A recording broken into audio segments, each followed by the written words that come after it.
জাহান্নাম জান্নাতের দরজায় যদি একসাথে মানুষ জিন ফেরেশতা একসাথে ঢুকে তো দরজায় ঢুকতে অসুবিধা হবে না।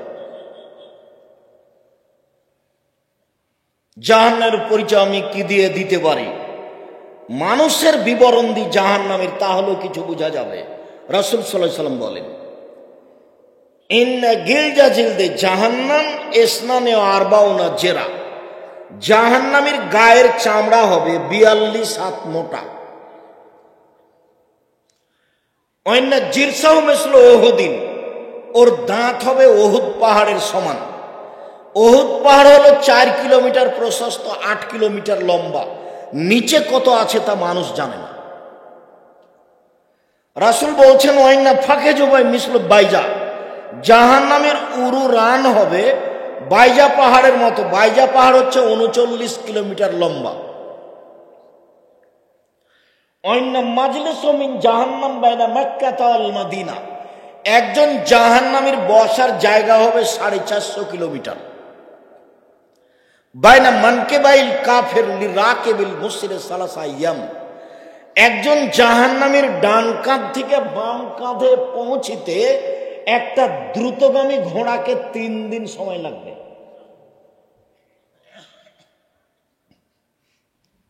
পৃথিবীর জন্ম থেকে নিয়ে কিয়ামত পর্যন্ত যত মানুষ এসেছে, যত মানুষ আছে, যত মানুষ আসবে, সবার প্রতি 1999 জন লোক জাহান্নামে যাবে।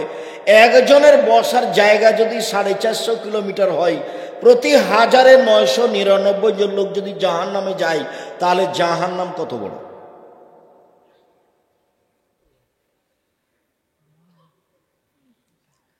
জাহান্নামকে টেনে হেঁচড়ে বিচারের মাঠে নিয়ে যাওয়া হবে। তাহলে জাহান্নাম রেডি আছে কেন? রেডি তো আছে, শুনেননি? ওই যে আল্লাহ রাসূল বলছেন, আমি স্বপ্নে জান্নাত দেখলাম, জাহান্নাম দেখলাম। জান্নাতে যখন ঘুরছিলাম দেখলাম একটা সুন্দর টকটকে ঝকঝকে ঘর, পাশে একজন বৃদ্ধা মহিলা পানি নিয়ে অজু করছে, হাত পা ধুচ্ছে। আমি বললাম, মহিলা বলতে পারে এই ঘরটা কার? তাহলে মহিলা বললো এই ঘরটা উমারের। তো আমার মন চাইলো আল্লাহু সামাদ, ঘরের বাহির যদি এত ঝকঝকে হয়, ভিতরই বা কেমন? তো আমার একটু ভিতরটা দেখার স্বাদ হলো। এরপরে মনে পড়লো উমার, এটা উমারের ঘর, এত বড় মানুষের ঘরে ঢোকা যাবে না। উমারের আত্মমর্যাদা হিসাব করে আমি ভিতরে ঢুকলাম না। সকাল হয়ে গেল, উমারের সাথে দেখা। উমার, স্বপ্নে আমি জান্নাত জাহান্নাম দেখলাম, জান্নাতে ঘুরতে ঘুরতে তোমার ঘরটা দেখলাম। তোমার ঘরটা দেখে আমার ভিতরে ঢোকার স্বাদ জাগলো, কিন্তু তোমার আত্মমর্যাদাকে হিসাব করলাম, এত বড় মানুষের ঘরে আমি ঢুকি কি করে, তাই আমি ঢুকিনি।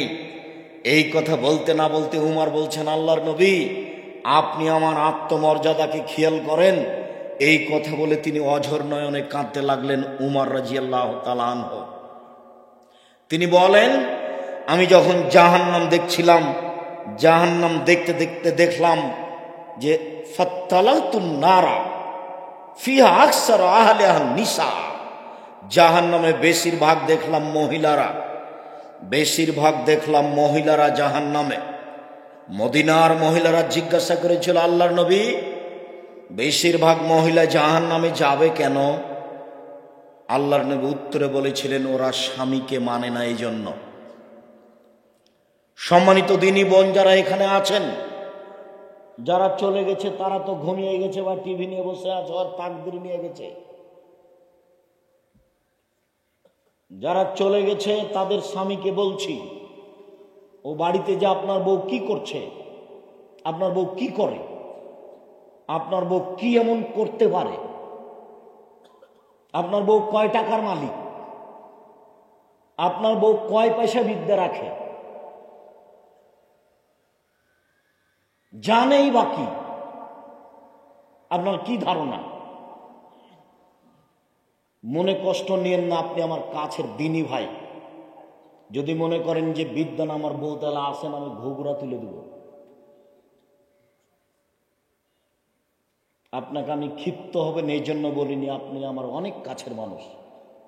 আপনাকে আর আপনার স্ত্রীকে সামনে রেখে আমি এসেছি, কিছু কথা বলবো এই জন্য। আপনি দাম দিবেন না মানে? আপনাকে আমি অনেক ভালোবাসি,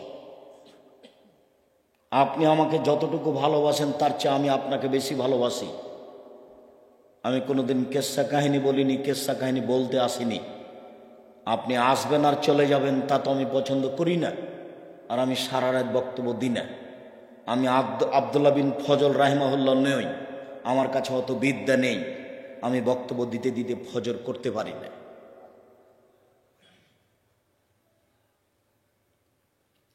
দোকানপাটে বসে না থেকে বউ বাড়িতে চলে গেছে, তাকে মোবাইল করে বলে দেন যে উঠে বসো, কান লাগিয়ে কথা শোনো। আপনার জন্য আর আপনার স্ত্রীর জন্য আমি এসেছি। এই মেয়ে শোনো, গল্প করো না। আল্লাহ রাসূল বলছেন মহিলাদের জন্য জান্নাতের সব দরজা খোলা, যখন তারা 4টা কাজ করবে। 1, 5 ওয়াক্ত সালাত আদায় করবে। 2, রমজান মাসে সিয়াম রোজা থাকবে। 3, স্বামীকে মেনে চলবে। 4, জেনায় লিপ্ত হবে না। হয়েও যদি থাকে জেনা, তওবা করেন, তাহলে আপনি সবচেয়ে ভালো মানুষ হয়ে যাবেন। 4টা কাজ করেন, জান্নাতের সব দরজা খোলা। আমি বলিনি, মুহাম্মদ সাল্লাল্লাহু আলাইহি সাল্লাম বলেছেন। স্বামীকে মেনে চলা তার একটা আছে। আল্লাহ রাসূল বলছেন আমি জাহান্নামে তাকিয়ে দেখলাম শুধু মহিলা আর মহিলা, মহিলা আর মহিলা। তো মদিনার মহিলারা জিজ্ঞাসা করলো, আল্লাহর নবী, মহিলারা বেশি জাহান্নামে কেন? তো উত্তরে বললেন যে স্বামীকে মানে না এই জন্য। তো কি হলো কথা বলেন দেখি। এবার আল্লাহ রাসূল বলছেন যে মহিলাদের জন্য জান্নাতের সব দরজা খোলা। কি করতে পারলে? 4টে। 1, 5 ওয়াক্ত সালাত। 2, রমজান মাসে সিয়াম রোজা। 3, স্বামীকে মেনে চলা, তিতা লাগলেও মিঠা লাগলেও মেনেই চলতে হবে, নইলে খোলা করে সংসার ত্যাগ করতে হবে। মাস মাস, সপ্তাহ সপ্তাহ, বছর বছর স্বামীর সাথে কথা বলবেন না, আর স্বামী 1 গ্লাস পানি চাইলে ওদিক দিয়ে হেঁটে চলে যাবেন। এই সংসারের দাম নাই। এই সংসার না করে নিজেকে খোলা করে নিয়ে নিজে বাঁচেন। আর সংসার স্বামীর সাথে করলে যতই খারাপ লাগুক তাকে মেনে নিতে হবে। আর আপনাকে বলি, যখন তখন ওই স্ত্রীকে নিন্দা করিয়েন না, ওর বাপের বাড়ির কথা বলে কিছু বলিয়েন না, ওর রং চেহারা বলে কিছু বলিয়েন না। এটা হলো নোংরা আচরণ। তোর বাপ এই, তোর মা এই, তোর রং এই। বিবাহ করেছেন, সংসার করছেন, তার সাথে মিলামিশা করেন, তার এত নিন্দা করেন কেন? স্বভাব কেন এমন? তার এত নিন্দা করবেন কেন? যাকে নিয়ে সংসার করেন, যে রান্না বান্না করে দেয়, যে ঘর বাড়ি ঠিক করে দেয়, যে বাড়ির সব কিছু গুছায়, তার এত নিন্দা করেন কেন? তার বাপকে তুলে কথা বলেন কেন? তার মাকে তুলে কথা বলেন কেন? কেন গালি দিবেন? কেন গালি দিবেন? আল্লাহ নবী বলছেন আমি জাহান্নামের দিকে তাকিয়ে দেখলাম বেশিরভাগ মহিলা। আবু হুরায়রা রাদিয়াল্লাহু তাআলা আনহু বলেন সিনফান মিন আহলিন নার মারাহুমা, শোনো, আমার উম্মতের 2 শ্রেণীর মানুষ জাহান্নামে যাবে, আমি তাদের দেখিনি। আমার উম্মতের 2 শ্রেণীর মানুষ জাহান্নামে যাবে, আমি তাদের দেখিনি। এক কওমুন মাহুম সিয়ার, এক শ্রেণীর মানুষের হাতে থাকবে লাঠি। এজরুবুনা বিহান নাস, লাঠিটা হবে গাভীর লেজের মতো, একদিক মোটা একদিক চিকন। এ দিয়ে তারা মানুষকে মারবে। যারা মারামারি করে, যারা জুলুমবাজি করে, যারা মানুষকে জেল হাজতে দেয়, যারা মানুষের জমি জোর করে দখল করে, যারা মানুষের দোকানপাট জোর করে দখল করে নেয়, এরা জুলুমবাজ, এরা লাঠি হয়ে যাবে। ক্ষমতা টিকবে না সেই দিন। 2, নিসাউন মহিলা, কাশিয়াতুন কাপড় পরে থাকে, আর ইয়াতুন উলঙ্গ, মমিলাতুন মায়লাতুন, পুরুষকে নিজের দিকে আকৃষ্ট করে, তারা নিজেরা আকৃষ্ট হয়। রৌসহনা কাসনেওয়াতিল বক্তিল মায়লা, তাদের মাথা হলো বক্র বদ উটের নেই, চুল লম্বা লম্বা করে, ছোট ছোট করে, খাটো করে ছেড়ে রেখেছে, ঢং করে মাথায় হেলিয়ে দুলিয়ে রাস্তার এই ধারে ওই ধারে যাচ্ছে চলছে, ভাঁজ করে কথা বলছে, এসব মহিলারা জাহান্নামে যাবে। যার কারণে বেশিরভাগ মহিলা জাহান্নামে। 3 শ্রেণীর মানুষ জাহান্নামে যাবে। এক, মধুমেনুল খামর, যারা নিয়মিত বিড়ি, তামাক, জর্দা, সিগারেট, গুল, নেশাদার দ্রব্য খায়, পান করে তারা। 2, আর রাজনাত মিনান নিসায়ে, পুরুষের বেশধারী নারী, যারা পুরুষের জুতা স্যান্ডেল পরে, যারা পুরুষের শার্ট প্যান্ট পরে, যারা পুরুষের পোশাক পরে, এরা জাহান্নামে যাবে। 3, দায়ুস আল্লাজি কুরফি আল্লাল খাবাসা, যে তার বাড়িতে বেহায়ের সুযোগ দিয়েছে। নগ্ন পোশাক পরে মেয়ে স্কুল কলেজে যায়, নগ্ন পোশাক পরে স্ত্রী ভ্যানিটি ব্যাগ নিয়ে হাটে বাজারে যায়। কই, আমরা তো কোনোদিন হাটে বাজারে যাই না, তো আমরা তো বেঁচে আছি। কোনোদিন আমাদের বাজারে যাওয়া লাগে না মহিলা মানুষকে, তো আমাদের তো চলছে। জীবনেও কোনোদিন যায়নি। যাওয়া যদি শুনি তাহলে তো অজ্ঞান হয়ে যাবে। ইন্না লিল্লাহি ওয়া ইন্না ইলাইহি রাজিউন, এই কি কথা? তা আমরা তো আছি। আপনার বউ রোজ যায় কেন? কাপুরুষ, হিসাব পান না, যাবে কেন? সারাদিন মানুষের গুতা খায়, ধাক্কা খায়, মোহর দিন আপনি আর একজনের ধাক্কা খাই, খারাপ লাগে না? পুরুষ হতে হবে। পুরুষ মানে চোখ যেভাবে ঘুরে বউ সেভাবে চলে, তার নাম পুরুষ। চোখ যেভাবে ঘুরে বউ সেভাবে চলে, তার নাম ক্ষমতা। উপার্জন করি আমি আর ঢং দেখাই ও, এটা পুরুষ নয়। কাজে পুরুষে জীবিকা নির্বাহ করতে হবে। আল্লাহ রাসূল বলছেন, জাহান্নাম ঘোষণা করে রেখেছে আমি অনুবাদক। জাহান্নামের পরিচয়, জাহান্নামকে টেনে হেঁচড়ে নিয়ে যাওয়া হবে, তাহলে জাহান্নাম প্রস্তুত, রেডি আছে। জাহান্নামের গায়ে থাকবে 70,000 লোহার রশি, প্রত্যেক রশিতে থাকবে 70,000 ফেরেশতা, টেনে হেঁচড়ে তাকে মাঠে নিয়ে যাবে। একজন ফেরেশতার এত শক্তি, এই বিশাল পৃথিবীতে হাত ঢুকিয়ে গোটা পৃথিবী উল্টে দিতে পারেন একজন ফেরেশতা। এক একটা রশিতে 70,000 ফেরেশতা থাকবেন, তাহলে জাহান্নাম কত বড়। বিচারের মাঠে থাকবে জাহান্নাম, বিচারের মাঠে থাকবে জান্নাত, বিচারের মাঠে থাকবে মানুষ, বিচারের মাঠে থাকবে জিন, বিচারের মাঠে থাকবে পশু প্রাণী, বিচারের মাঠে থাকবেন আল্লাহ, বিচারের মাঠে থাকবেন ফেরেশতা, বিচারের মাঠে থাকবে পানির পশু প্রাণী, সব কিছু। বিচারের মাঠ কত বড়। জাহান্নামের খড়ি হবে মানুষ ও পাথর। অকুদহান না চলে হিজারা, মানুষ এবং পাথর হবে জাহান্নামের খড়ি। জাহান্নামে কোনো কয়লা থাকবে না, জাহান্নামে কোনো কাঠ খড়ি থাকবে না। মানুষই কাঠ, মানুষই কয়লা আর পাথর। পাথরের ব্যাপারে বিদ্বান বলেছেন যে কিছু পাথর আছে আগুনে দিলে খুব জোরে জ্বলে ওঠে, সেই পাথর দেওয়া হবে। আর কিছু বিদ্বান বলেছেন না না, যেসব মাটি পাথরের মূর্তি বানানো হচ্ছে এই মূর্তিগুলি দেওয়া হবে, তখন জাহান্নাম জোরে জ্বলে উঠবে। জাহান্নাম কথা বলতে পারে 1 মিনিট। ফাতাহাজ্জাতিন নার, জাহান্নাম হইচই করে তর্ক লাগিয়ে দিবে আল্লাহর সাথে। বেমা উসিতু বিল মুতাজাব্বিরিল মুতাকাব্বিরিন, প্রতিপালক আমার ভিতরে স্বৈরাচারী, স্বেচ্ছাচারী, বদমেজাজি, অহংকারীরা কেন কেন তারা আমার ভিতরে? তখন আল্লাহ বলবেন, ইন্নামা আনতি গাজাবি, জাহান্নাম তুমি মনে রেখো তুমি আমার শাস্তি। ইন্নামা আনতি গাজাবি, নিশ্চয় তুমি আমার রাগ, তুমি আমার ক্রোধ। যারা পৃথিবীতে স্বৈরাচারী, স্বেচ্ছাচারী, বদমেজাজি হিসেবে থেকেছে, জোর করে বাড়ি গাড়ি দখল করেছে, জোর করে সমাজের লোককে অপমান করেছে, মানুষকে জেল হাজতে দিয়েছে, নির্দ্বিধায় মানুষের প্রতি অন্যায় অবিচার করেছে, তাদেরকে শাস্তি দেওয়ার জন্য তোমাকে প্রস্তুত করেছি। এই জন্য স্বৈরাচারী, স্বেচ্ছাচারী, বদমেজাজি, অহংকারীরা তোমার ভিতরে আছে।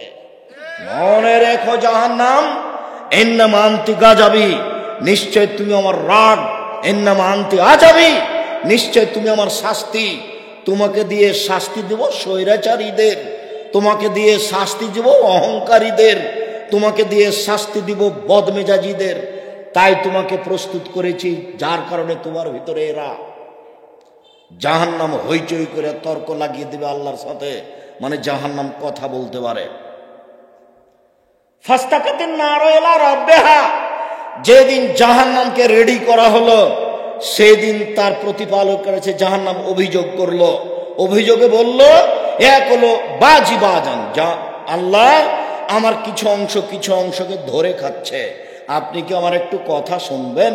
তখন আল্লাহ বললেন, ঠিক আছে জাহান্নাম, তোর কথা আমি মেনে নিলাম বেনাফসায় নে, তুমি 2টা শ্বাস ছাড়ো, ঠান্ডা এলাকা থেকে একটা ছাড়ো, সারা পৃথিবী 6 মাস ঠান্ডা থাকবে।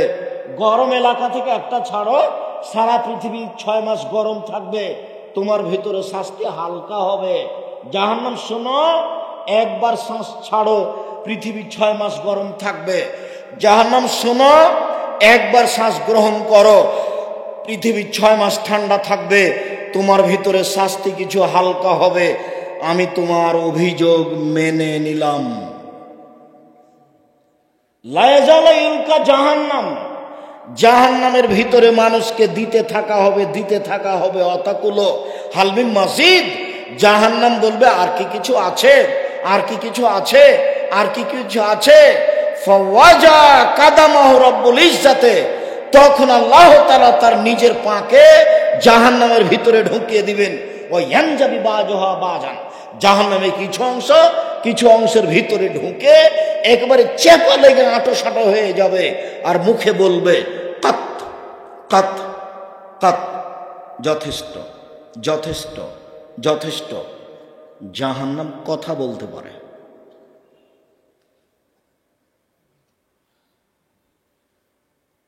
জাহান্নামীদেরকে বেঁধে নিয়ে যাওয়া হবে। খুজুহু ফাগুল্লুহু সুমাল জাহিমা সাল্লুহু, এদের ধরো, এদের শিকলবন্দি করো, এদের টেনে হেঁচড়ে মুখের ভরে উল্টে ফেলে দিয়ে টেনে নিয়ে যাও। এটা হলো অবস্থা। বিচারের মাঠ থেকে কি পালিয়ে যাবে? পিছন দিকে হাত বাঁধা হবে কেন? অপমান করার জন্য। রংপুর গাইবান্ধা পলাশবাড়ির মুজিবুর বিএসসি বলেছিলেন, আমার হাতে হাত করা দেওয়া লাগবে না, আমি নিজেই যাব জেলে।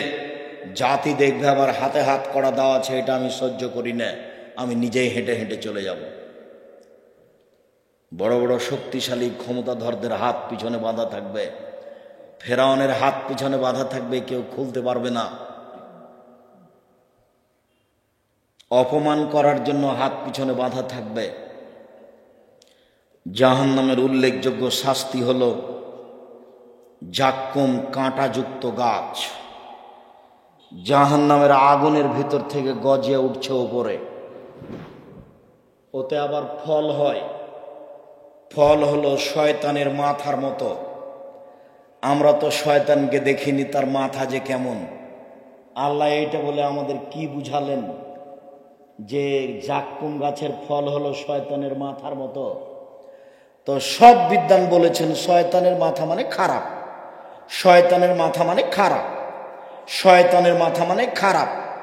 তখন আবুল আলা মওদুদী রাহিমাহুল্লাহ বলছেন, আরে না না না, মানুষ যেমন রূপক কথা বলে ও বুঝে, আল্লাহ তেমন রূপক কথা বলেন। মানুষ যেমন রূপক কথা বলে ও বুঝে, আল্লাহ তেমন রূপক কথা বলেন। মানুষ কি বলে রূপক কথা? মানুষ বলে মেয়েটা এত সুন্দরী, মেয়েটা এত সুন্দরী, মনে হচ্ছে যেন পরী। কেউ কি পরীকে দেখেছে? তবু বলে ও বুঝে। মেয়েটা এত কুৎসিত, মেয়েটা এত কুৎসিত, মনে হচ্ছে যেন পেতনি। কেউ পেতনিকে দেখেছে? দেখেনি, কিন্তু বলে ও বুঝে। মানুষ বলে লোকটা এত ভালো, লোকটা এত ভালো, মনে হচ্ছে যেন ফেরেশতা। কেউ ফেরেশতাকে দেখেছে? তবু মানুষ বলে ও বুঝে। আবুল আলা মওদুদী রাহিমাহুল্লাহ বলছেন, আরে না না, আল্লাহ রূপক কথা বলেন, সেটা হলো এইটা, আমরা এটা বলি না। আমরা বলছি বিদ্বান যেটা বলেছেন সেটাই, শয়তানের মাথা মানে খারাপ। বাকি অংশ রেখে দিলাম জাহান্নাম থেকে বাঁচার জন্য। এই ছেলেরা, এই সবাই প্রস্তুত হও। মুরব্বী আপনারা একটু প্রস্তুত হন। যারা দোকানপাটে আছো তারা কিছুক্ষণের জন্য এদিকে লক্ষ্য করো। দিনী বোনেরা, আপনারা যারা যেখানে আছেন একটু খেয়াল করেন, পাশে কেউ ঘুমিয়ে থাকলে তাকে জাগিয়ে দেন।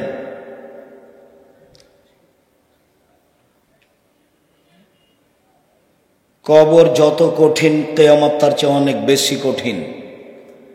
কিয়ামত যত কঠিন, জাহান্নাম তার চেয়ে অনেক অনেক অনেক বেশি কঠিন। জাহান্নাম থেকে বাঁচার জন্য 1 নম্বর দোয়া, আল্লাহুম্মা জিরনি মিনান নার। আল্লাহ তুমি আমাকে জাহান্নাম থেকে বাঁচাও। কয়বার? 3 বার। আমি 3 বার বললে জাহান্নাম কি বলবে আল্লাহকে? আল্লাহ তুমি তাকে আমার থেকে জাহান্নাম থেকে বাঁচাও। 2, সালাম ফিরার পূর্বে বলবেন, রব্বানা আতিনা ফিদ দুনিয়া হাসানাতাও ওয়া ফিল আখিরাতি হাসানাতাও ওয়া কিনা আযাবান নার। আল্লাহ তুমি ইহকালে কল্যাণ দাও, পরকালে কল্যাণ দাও, তুমি আমাদেরকে জাহান্নাম থেকে বাঁচাও। সালাম ফিরার পূর্বে বলবেন 3, আল্লাহুম্মা ইন্নী আউযু বিকা মিন আযাবি জাহান্নাম। হে আল্লাহ, তোমার কাছে আমি জাহান্নাম থেকে বাঁচতে চাই। ওয়া আউযু বিকা মিন আযাবিল কবর, তোমার কাছে আমি কবরের শাস্তি থেকে বাঁচতে চাই। ওয়া আউযু বিকা মিন ফিতনাতিল মাসিহিদ দাজ্জাল, তোমার কাছে আমি দাজ্জালের বিপদ থেকে বাঁচতে চাই। ওয়া আউযু বিকা মিন ফিতনাতিল মাহইয়া ওয়াল মামাত, ইহকালের বিপদ পরকালের বিপদ থেকে তোমার কাছে বাঁচতে চাই। ইহকালের বিপদ হতে বাঁচতে চাই, পরকালের বিপদ হতে বাঁচতে চাই। ওয়া আউযু বিকা মিনাল মাসামাল মাগরাম, বাঁচতে চাই তোমার কাছে বড় পাপ হতে, বাঁচতে চাই তোমার কাছে ঋণ কর্য হতে, বাঁচতে চাই তোমার কাছে বড় পাপ হতে, বাঁচতে চাই তোমার কাছে ঋণ কর্য হতে। 4, 5, আল্লাহুম্মা কিনি আযাবা কিয়ামাতা বাসু ইবাদাক। আল্লাহ, বিচারের দিন তুমি আমাকে জাহান্নাম থেকে বাঁচাও। আল্লাহ, বিচারের দিন তুমি আমাকে জাহান্নাম থেকে বাঁচাও। এই কথাগুলি আপনি সালাম ফিরার পূর্বে বা পরে বলার চেষ্টা করবেন। বাপ মায়ের বা কারো কবরের পাশে গেলে জানাজার যে বিশেষ দোয়া আছে, আল্লাহুম্মা গফির লাহু ওয়ারহামহু ওয়াফু আনহু, এই দোয়া পড়বেন। সেইখানে এক জায়গাতে আছে ওয়াকিহু মিন আযাবিন নার, আল্লাহ তুমি তাকে জাহান্নামের শাস্তি থেকে বাঁচাও। অমিন আযাবিল কবর, আল্লাহ তুমি তাকে কবরের শাস্তি থেকে বাঁচাও। কবরের পাশে গেলে ওই জানাজার বিশেষ দোয়াটা পড়বেন, তাহলে তার জন্য কবরের শাস্তি এবং জাহান্নামের শাস্তি থেকে বাঁচার ব্যাপারে আল্লাহকে বলা হবে। আর যেগুলো বললাম সেগুলোর চেষ্টা করবেন বিশেষভাবে, রব্বানা আতিনা ফিদ দুনিয়া হাসানাতাও ওয়া ফিল আখিরাতি হাসানা, বিশেষভাবে আল্লাহুম্মা ইন্নী আউযু বিকা মিন আযাবি জাহান্নাম, এইগুলি দোয়া না পড়া পর্যন্ত সালাম ফিরবেন না। আর শেষে আছে সালাম ফিরার পূর্বে আর একটা পরামর্শ, বলেন তো সেটা কি? জাযাকাল্লাহ খায়ের, বারাকাল্লাহ। রব্বির হামহুমা কামা রাব্বায়ানি সাগীরা। বাড়িঘর জমি জায়গা সব কিছু ভোগ করছি, তার জন্য একটু বলি, রব্বির হামহুমা কামা রাব্বায়ানি সাগীরা। হে আমার প্রতিপালক, তুমি আমার বাপ মাকে দেখো বাল্য অবস্থায় আমাদের যেভাবে দেখেছিল। সম্মানিত দিনী ভাই বোন, আলোচনার শেষে এসে আবারও জরুরি কথা, মানুষের জীবনে সবচেয়ে দামি কাজ, এই ছেলে তুমি মাসিক আলিতে সম্পত্তিকে না নিয়েই যাবা? আমি বুঝলাম না তুমি আমাকে কিভাবে ভালোবাসো। আমার জীবনে যেটা সবচেয়ে বড় সাধনা সেটা হলো জামিয়া সালাফিয়া। আমার জীবনে অন্য কিছু লাগে না। আর জামিয়া সালাফের মুখপাত্র পত্রিকা হচ্ছে মাসিক আল ইতেসাম পত্রিকা। আমি যখন শুনবো যে আপনি মাসিক আল ইতেসাম পত্রিকা পড়েন, তখন আপনার উপরে আমার যে আন্তরিকতা তা আপনাকে আমি বুঝাতে অক্ষম। আপনাকে আমি বুঝাতে অক্ষম ওর পিছনে কত খরচ আছে আর কত শ্রম ব্যয় আছে, যদিচ দাম বেশি নয়। তো আমি শেষ করতে না করতে তুমি উঠে চলে যাচ্ছ, তার মানে মাসিক আল ইতেসাম পত্রিকার উপরে তোমার অনীহা আছে। 20, 25, 30 টাকা দিয়ে সেটা কিনতে তোমার ভারী লাগবে কেন? সলাতের উপরে, নামাজের উপরে বইটা আমিও লিখেছি, এটা আমার জীবনে স্বাদ ছিল। আর নতুন যেটা বই সেটা বের হয়েছে পোশাক, পোশাকের উপরে বই বের করেছি আমি নিজে। আপনি আব্দুল্লাহকে অনেক ভালোবাসেন, আব্দুল্লাহর বই পড়েন, মিন্নাতুল বারি, রিজিক, কিন্তু আমি যেগুলো লিখেছি সেগুলোকে একটু মূল্যায়ন করেন। কে বড় ক্ষতিগ্রস্ত, কে বড় লাভবান, আদর্শ পরিবার, আদর্শ নারী, আর মহিলাদের জন্য কেন এ নির্যাতন, কি তার প্রতিকার, আরো অনেক কিছু। তো যেটা আমি শেষে বলতে চাইলাম সেটা হলো এই জাহান্নাম থেকে বাঁচার ধারাবাহিক যে কথা বললাম সেইগুলি মূল্যায়ন করেন। আর জামিয়া সালাফিয়ার জন্য দোয়া করবেন, আল্লাহ যেন কবুল করেন। বায়তুল হাম জামে মসজিদের জন্য দোয়া করেন, আল্লাহ যেন কবুল করেন। আমি আপনাদের জন্য দোয়া করি, আল্লাহ যেন আপনাদেরকে হেফাজতে রাখেন, আপনাদের ব্যবসা বাণিজ্য অর্থ সম্পদের জন্য বরকত দান করেন। আর আপনারা সবাই স্টেজ থেকে বইগুলি নিয়ে যাবেন। ও আব্দুল্লাহ রহমানের ওই কবর থেকে, মুমূর্ষ থেকে কবর পর্যন্ত